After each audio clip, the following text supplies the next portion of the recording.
GeoEnzo, Universal Mathematical Program for Digital School Board. GeoEnzo adalah sebuah software papan tulis digital yang dirancang untuk guru matematika. Tujuan awal pembuatan GeoEnzo adalah untuk memudahkan guru matematika di dalam mengajarkan matematika secara digital. Pengembang software GeoEnzo ini adalah Ton Hoeneveld.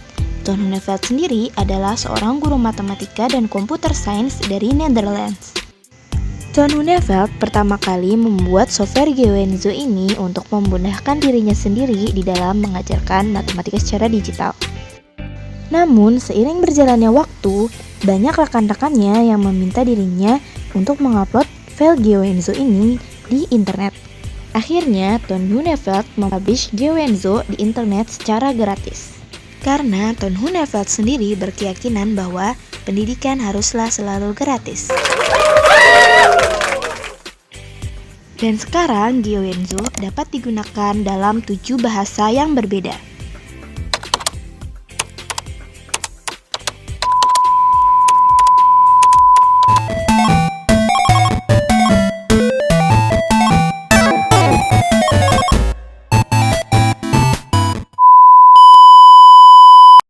Selanjutnya akan dibahas mengenai penggunaan elemen-elemen di GeoEnzo. Yang pertama adalah kontrol panel GeoEnzo. Pada aplikasi GeoEnzo, tampilan awal saat membuka aplikasi terdapat kontrol panel yang memuat semua alat yang dapat digunakan untuk berbagai penerapan dan sebuah kertas atau alat tulis yang luas. Berikut bagian utama pada kontrol panel GeoEnzo. Yang pertama adalah minimize kontrol panel. Terkadang, panel kontrol dapat menjadi kecil saat tidak digunakan. Klik tombol tersebut untuk tetap menampilkan panel kontrol sehingga panel kontrol dapat terus ada pada tampilan layar saat dibutuhkan. Yang kedua adalah tombol minimalis atau memperkecil tampilan aplikasi GeoEnzo. Lalu yang ketiga adalah tombol untuk menutup atau close aplikasi GeoEnzo. Selanjutnya ada tombol write and draw yang digunakan untuk menulis atau menggambar suatu bentuk atau tulisan. Lalu yang kelima ada tombol kompas yang akan muncul sebuah jangka pada tampilan layar. Lalu yang keenam adalah tombol zoom digunakan untuk memperbesar suatu tampilan layar. Lalu yang ketujuh adalah tombol wiper digunakan sebagai penghapus. Lalu yang ke-8 tombol cut digunakan untuk memotong ataupun menyalin suatu gambar atau tulisan pada layar sehingga dapat ditempel dimanapun. Lalu yang ke-9 adalah kalkulator digunakan untuk melakukan perhitungan pada kalkulator. Lalu yang ke-10 tombol teks digunakan untuk menuliskan sesuatu di dalam bentuk tulisan. Lalu yang ke-11 tombol draw graph digunakan untuk menggambar grafik. Yang ke-12 adalah tombol draw parametric function graph digunakan untuk menggambar grafik fungsi parametrik. Yang ke-13 adalah tombol draw slope fields digunakan untuk menggambar bidang bimbingan. Lalu yang ke-14 ada tombol draw 3D figures digunakan untuk menggambar bangun ruang dan bangun datar. Lalu yang ke-15 ada tombol statistical analysis digunakan untuk melakukan perhitungan analisis statistika. Selanjutnya, yang pertama ada tombol erase board yang mana digunakan untuk menghapus secara keseluruhan yang ada di papan tulis. Lalu yang kedua, board to internet digunakan untuk mengunggah papan tulis dalam bentuk gambar ke internet. Lalu yang ketiga, tombol save atau load board digunakan untuk menyimpan ataupun membuka file papan tulis di GeoEnzo. Lalu yang keempat, tombol print board digunakan untuk mencetak file atau papan tulis di GeoEnzo. Lalu yang kelima, tombol setup atau internet links digunakan membuka pengaturan atau tautan di internet. Lalu yang keenam, tombol setup digunakan untuk memasukkan atau merubah identitas dari nama sekolah maupun bahasa dan pengaturan lainnya. Lalu yang ketujuh, undo digunakan untuk mengembalikan langkah sebelumnya. Selanjutnya, ada tombol paper type digunakan untuk memilih kertas atau papan tulis yang akan digunakan. Lalu yang kedua, tombol line thickness digunakan untuk memilih ketebalan dari garis. Yang ketiga, ada tombol type font digunakan untuk memilih tipe huruf. Lalu yang keempat, tombol drawing layer atau grid. Nah, digunakan untuk memilih tipe pensil. Lalu yang kelima ada tombol choose color digunakan untuk memilih warna yang akan digunakan. Lalu yang keenam, tombol cover sheet on off digunakan untuk mengaktifkan atau menonaktifkan penghalang layar. Lalu yang ketujuh, tombol hide or show cursor move digunakan untuk menampilkan atau menghilangkan kursor. Sedang bila ini berisi tombol yang bervariasi sesuai tombol yang dipilih. Berikut contoh penggunaan drawing and write. Dapat untuk fungsi tulis, membuat garis lurus, dapat membentuk persegi, dapat membentuk persegi dengan warna, membentuk lingkaran, lalu dapat kita ubah warnanya, membentuk bangun datar sisi banyak, membuat grafik, lalu ada fitur fill yang dapat mengubah warna,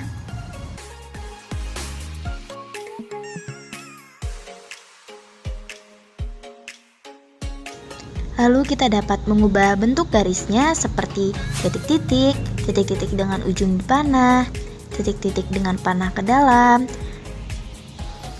atau bahkan kita dapat membuat persegi dengan garis titik-titik. Selanjutnya adalah fitur kompas yang mana menampilkan jangka seperti di layar. Jangka tersebut dapat kita gunakan untuk membuat lingkaran. Seperti menggunakan jangka biasa, kita dapat mengatur diameter dari lingkaran yang kita inginkan. Penggunaannya pun sangatlah mudah. Lalu terdapat fitur zoom yang mana kita dapat memperbesar layar dan mengetahui kemiringannya. Lalu juga terdapat fitur penggaris, di mana ada berbagai macam penggaris yang dapat kalian gunakan, seperti salah satunya ini adalah penggaris segitiga yang terdapat busur di dalamnya. Lalu ada penggaris panjang,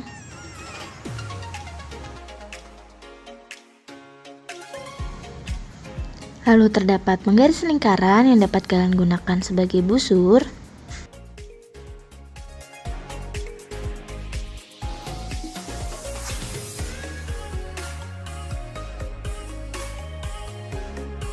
Selanjutnya adalah wiper, di mana kalian dapat menghapus gambar yang salah. Di dalam wiper terdapat berbagai bentuk seperti kotak, lingkaran, kotak besar, dan lingkaran kecil, dan lain-lain, sesuai dengan apa yang kalian butuhkan. Selanjutnya adalah fitur cut, di mana kalian dapat meng-cut gambar, mengcopy, mempastenya, atau mengubah kemiringannya, mengubah besar kecilnya, dan lain-lain. Lalu kalian juga dapat memindahkan gambar tersebut ke tempat lain. Lalu fitur kalkulator, di sini akan keluar keyboard yang mana dapat membantu kalian untuk menggunakan kalkulator ilmiah seperti sin, tan, bahkan terdapat V dan absolute. Lalu selanjutnya adalah fitur teks, di mana kalian dapat menuliskan tulisan seperti kalian menulisnya di Word. Lalu kalian dapat mengcutnya atau memindahkannya. Kalian dapat mengubah fontnya dengan berbagai font yang tersedia di Geoenzo. Kalian juga dapat mengubah besar kecil fontnya sesuai dengan apa yang kalian inginkan. Selanjutnya adalah fitur grafik, di mana kalian dapat membentuk grafik sesuai dengan kalian butuhkan. Seperti di sini, 2x tambah y. Kalian dapat menuliskannya di y dengan x min 0 dan y min 0. Lalu akan muncul gambar yang kalian inginkan. Nah, grafik tersebut dapat kalian stem di tempat yang kalian butuhkan. Selanjutnya, untuk grafik parametrik, kalian dapat memasukkannya di dalam kolom yang tersedia.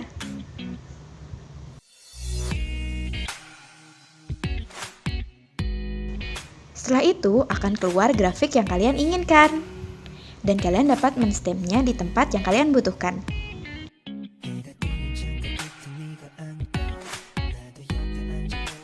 Lalu kalian juga dapat menggambarkan bidang kemiringan. Seperti di sini contohnya adalah Y aksen sama dengan X.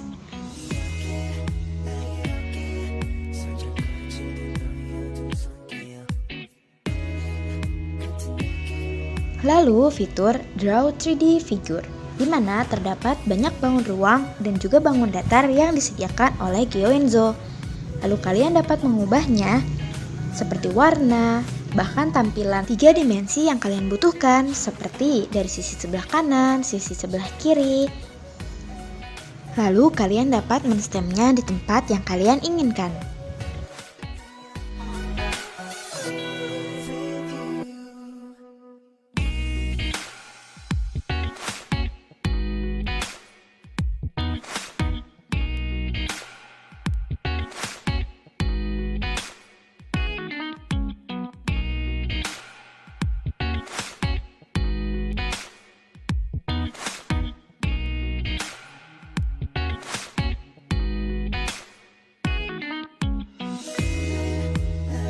Selanjutnya ada statistika analisis.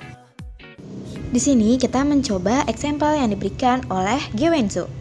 Terdapat data yang telah diberikan oleh Geoenzo. Kita dapat menentukan normal analisis, menentukan nilai regresi linier, menentukan nilai correlation, Bahkan kita dapat menentukan dapat menggunakan z-test, t-test, atau to sample, z-test, ataupun t-test. Dan seperti biasa, hasilnya dapat kalian stamp di tempat yang kalian butuhkan.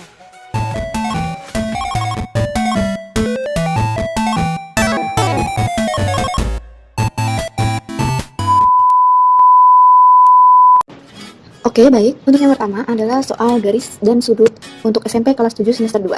Di sini yang pertama, soalnya adalah buatlah garis sejajar garis M yang mana garis tersebut melalui titik P. Nah, di sini adalah garis M, ini adalah garis M yang panjang ini, lalu garis tersebut melalui titik P, di mana ini adalah titik P.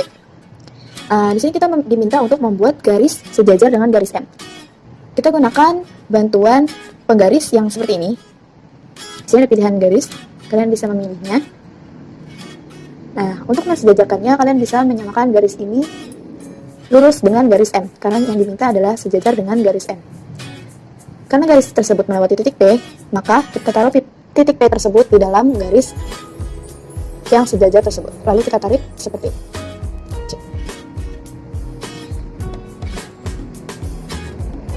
Jadi, garis ini kita namai garis M. Nah, garis M ini adalah garis yang sejajar dengan garis M dan melalui titik P. Dengan pembahasan garis dan sudut.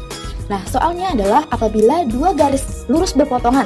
Nah, kita coba gambar dulu ya, garis lurus. Di sini kita pakai pen yang garis lurus. Apabila terdapat dua garis lurus berpotongan seperti ini, maka terdapat maksimal satu titik potong. Ya, benar, karena apabila pun ditarik kepada arah yang berbeda, seperti yang ini tarik sana dan ini tarik sini, maka akan tetap hanya memiliki satu perpotongan atau satu titik potong, yaitu di sini. Nah, lalu kita lanjut, berarti ini benar. Maka apabila terdapat 5 garis lurus berpotongan, berapakah titik potong yang akan dihasilkan, dan gambarkanlah. Nah, berarti kita di sini perlu menggunakan pen yang garis. Nah, yang diminta adalah 5 garis yang saling berpotongan. Kita gunakan warna merah. Misal yang pertama kita buat garis lurus sejajar seperti ini. Garis lurus seperti ini, 5 garis tersebut saling berpotongan. Lalu kita buat garis lurus seperti ini, di sini terpotong juga. Nah, yang garis ketiga berarti harus memotong garis kedua dan garis pertama.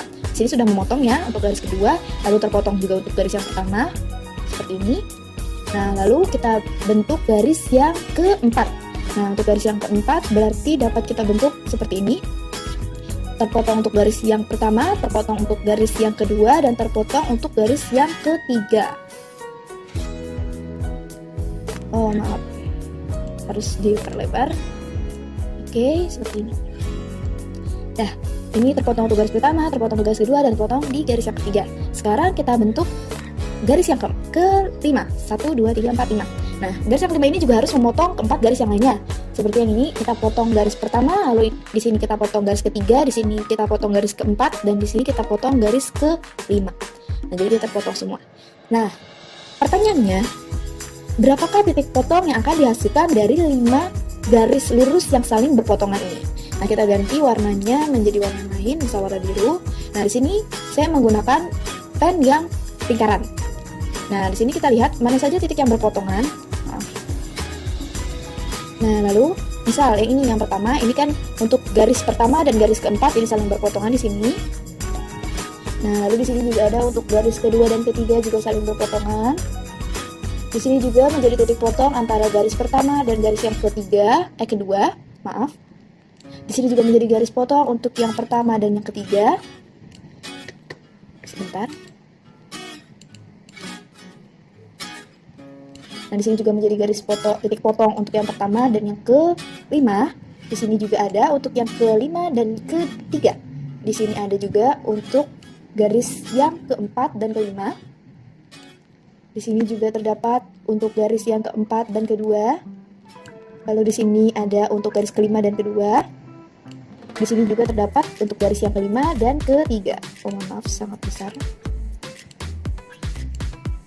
Nah, apakah masih ada lagi? Sudah tidak ada, karena meskipun kita tarik garis ini memanjang terus sampai kapanpun tidak akan lagi berpotongan karena dia garis lurus. Nah, selanjutnya tinggal kita hitung ada berapa titik potong di sini dari kelima garis ini.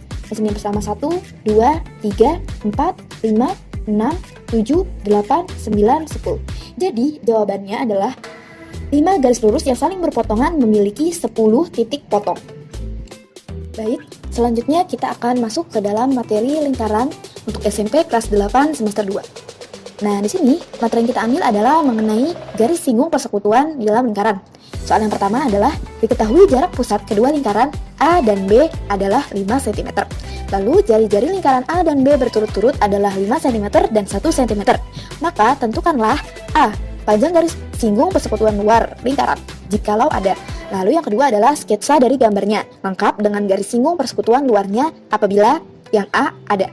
Nah, untuk pertama kali yang akan kita lakukan adalah membuat apa yang telah kita ketahui. Yang pertama yakni jarak pusat kedua lingkaran A dan B adalah 5 cm.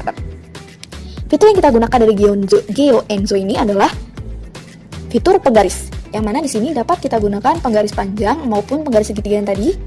Nah, pertama kita akan membuat garis yang diketahui di sini adalah 5 cm. Maka di sini kita akan membuat garis sepanjang 5 cm. Kita akan ambil jarak sedikit lebih jauh ke bawah karena nantinya takutnya kita harus membuat lingkaran yang besar. Kita buat garis ini menjadi garis ini agak lurus, ini agak miring. Oke, setelah lurus dapat kita pindahkan ke garis agar sesuai titik. Nah, di sini kalian bisa memilih warna seperti tadi. Kita gunakan warna biru muda saja. Dari titik 0 ini kalian bisa langsung tarik garis ke titik yang ke-5 seperti ini. Nah, jadilah kalian sudah memiliki garis sepanjang 5 cm dengan penggaris ini. Nah, lalu yang kedua diketahui adalah jari-jari lingkaran A dan B berturut-turut sepanjang 5 dan 1 cm. Nah, berarti dapat kita tentukan di titik di sini kita memakai pen yang bulat, yang lingkaran. Nah, di sini adalah titik untuk kita ganti warna. Di sini adalah titik untuk lingkaran A, lalu kita ganti warna juga. Warna yang lain untuk titik lingkaran yang B. Nah, ini titik lingkaran A dan ini adalah titik lingkaran yang B. Lalu, bagaimana cara menentukan gambar dari garis singgung persekutuan luar lingkaran tersebut? Nah, mula-mula kita haruslah membuat lingkarannya. Nah, di sini fitur yang kedua setelah pena ada jangkar. Nah, di sini jangkar ada seperti kita menggunakan jangkar biasa. Di sini ada jarum dan di sini ada pensilnya. Nah, yang pertama kita akan membuat lingkaran untuk di lingkaran yang B, yakni lingkaran yang kecil. Bagaimana kita dapat menyesuaikan jarak jari-jari lingkaran tersebut? Nah, kita pegang bagian yang sebelah sini. Nah, di sini kita dapat mengukur besar kecilnya jangkar yang akan kita gunakan. Di sini semakin besar, di sini semakin kecil. Nah, karena kita butuhkan adalah 1 cm, berarti di sini kita lepas. Lalu, apabila sudah dipastikan jarum tersebut ada di titik tengah, tinggal kita putar jangkar tersebut seperti kita menggunakan jangkar biasa. Oke, setelah selesai, jadi untuk lingkaran di yang B, kita pindah ke lingkaran yang A. Nah, di lingkaran A kita ubah warnanya menjadi warna merah, karena titik tengahnya juga berwarna merah. Kita pastikan titik tengahnya tepat berada di tengah, dan kita ubah ukurannya menjadi 5 cm. Oke, ini sudah 5 cm, maka kita buat lingkarannya menjadi bentuk yang sempurna. Oke, jadi nah, lalu tinggal kita hilangkan lagi kembali jangkarnya. Nah, di sini akhirnya kita telah memiliki dua lingkaran, yakni lingkaran A yang berwarna merah dan lingkaran B yang berwarna hijau.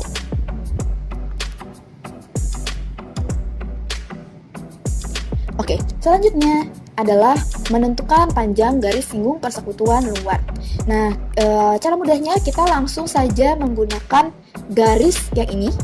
Nah, dengan ini, tapi bisa juga kita apabila kita takut agak susah untuk menggunakan straight line ini, kita bisa menggunakan penggaris yang panjang seperti ini dengan cara menyamakan antara lingkaran luarnya yang lingkaran A dan lingkaran yang B.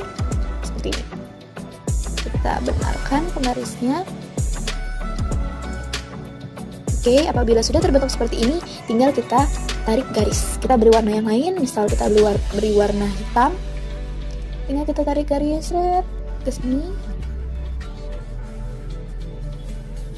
Oke. Jadi, nah di sini yang hitam ini adalah garis singgung persekutuan luar dari kedua lingkaran A dan B. Nah, bagaimana cara kita mencari panjang dari panjang garis singgung persekutuan luar ini? Nah, untuk membuatnya kita dapat menggunakan busur. Nah, ini adalah busur yang mana dapat kita gunakan untuk membuat garis bantu agar saat kita menarik dari garis singgung persekutuan luar ke titik tengah lingkaran, pas terdapat siku-siku atau sudutnya terbentuk siku-siku. Nah, seperti ini. Nah, tinggal kita luruskan kalau garis singgung ini sudah sejajar dengan garis busur, yang garis lurus busur, maka tinggal kita sesuaikan yang garis tengah ini yang kita butuhkan yaitu 90 derajat sesuai dengan titik tengah dari lingkaran tersebut. Nah, lalu kita ubah warna biar terlihat, misalnya di sini warna kuning. Nah, kita tandai dulu di sini. Oke, sudah. Nah, yang sini untuk titik tengah yang A sudah, lalu kita ubah ke titik tengah yang B. Nah, titik tengah yang B berarti di sini. Oke, sudah. Nah, di sini sudah kita tentukan titik tengahnya, garis titik bantunya. Lalu bisa kita tarik garis. Oke, kita pakai penggaris ini saja. Kita tarik garis seperti ini antara titik tengah ini, titik yang tadi sudah kita bikin, titik bantu dengan titik tengah lingkaran. Seperti ini.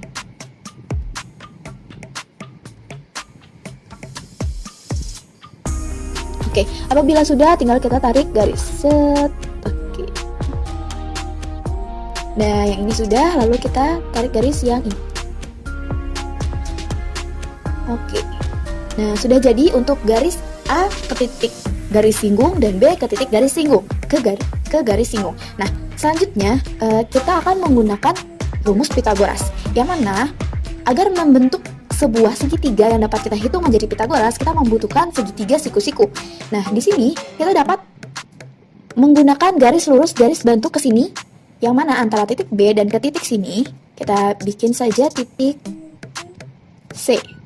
Ke titik C ini jaraknya sama, yakni di sini 1 cm. Karena jari-jari lingkaran B adalah 1 cm, maka untuk jarak garis singgung persekutuan luar kedua lingkaran ini ke jarak titik C adalah 1 cm. Nah, kita gunakan penggaris kembali.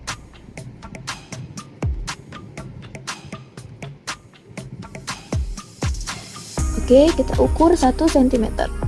Nah, kita beri warna yang berbeda. Nah, di sini adalah titik 1 cm. Dapat kita tarik garis. Kita tarik garis bantu antara titik C dan titik B. Oke. Nah, setelah seperti ini, sudah terlihat di sini terbentuk sebuah segitiga siku-siku. Nah, untuk siku di C, yakni berarti segitiga A, C, B. Nah, untuk segitiga ini bagaimana kita melihat panjangnya? Yang pertama kita dapat menggunakan Pitagoras, yaitu berarti panjang C ke titik garis singgung 1 cm sama seperti yang B ke titik garis singgung. Lalu untuk C ke A, ini dapat kita A ke B ini kan juga jarak pusat, berarti di sini 5 cm. Nah, yang kita cari adalah garis ini karena kita ingin menentukan garis yang ini, atau kita beri nama saja garis DE. Oke, karena kita ingin menentukan garis DE, yang mana garis DE ini sama panjangnya dengan garis CB, maka kita dapat menentukan garis CB terlebih dahulu. Nah, berapakah panjang garis ini? Apabila diketahui di sini 5 dan di sini untuk A ke B sendiri adalah 5 cm. Apabila kita kurangi dengan CD, berarti di sini antara C dan A adalah 4 cm. Karena 4 ditambah 1 adalah 5. Nah, berarti untuk segitiga ini, segitiga ACB, untuk garis miringnya 5 dan garis tegaknya 4, berarti untuk garis C dan B, seperti rumus Pitagoras. Untuk mempercepat, sebenarnya ini langsung saja kita pakai rumus Pitagoras, yakni 4, 5, dan di sini akan ketahuan hasilnya adalah 3. Tidak perlu kita hitung kembali. Apabila ingin dihitung silakan, yaitu 5 pangkat 2 dikurang 4 pangkat 2 ya, kakak. Nah, hasilnya akan sama, yakni akar 9, atau hasilnya adalah 3 cm. Nah, dari sini mari kita lihat sekarang apakah benar perhitungan yang tadi kita kira-kira di sini 5, di sini 5, di sini berarti dikurang 1 menjadi 4. Dan dengan Pitagoras kita dapati panjang CB itu 3, dan kita dapati berarti panjang DE atau panjang garis singgung persekutuan luarnya juga adalah 3 cm. Apakah benar panjang tersebut?